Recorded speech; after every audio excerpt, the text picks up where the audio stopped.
Hello there guys, welcome back to a short online tutorial. Today we are based in Adobe Photoshop and it's your good friend Jack from Blue Sky Graphics back again to show you some cool stuff.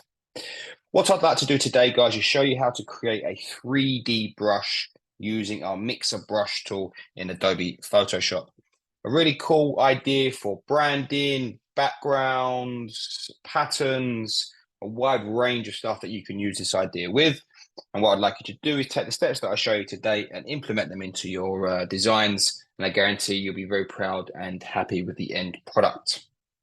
So as you can see here, what I have is this collection of circles that I've applied a gradient to on a radial radius.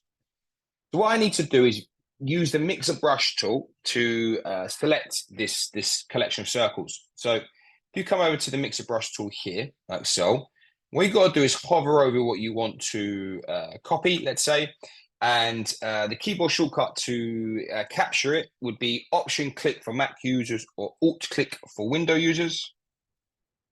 Press OK.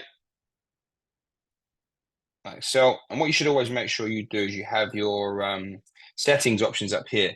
Is never have it like this. Always make sure you have the spacing as low as you can get it, like so.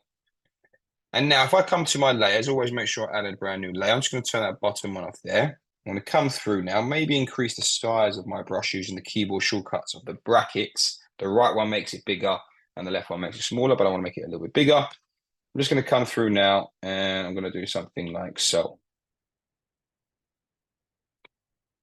And as you can see now, it takes a little bit of a time to catch up.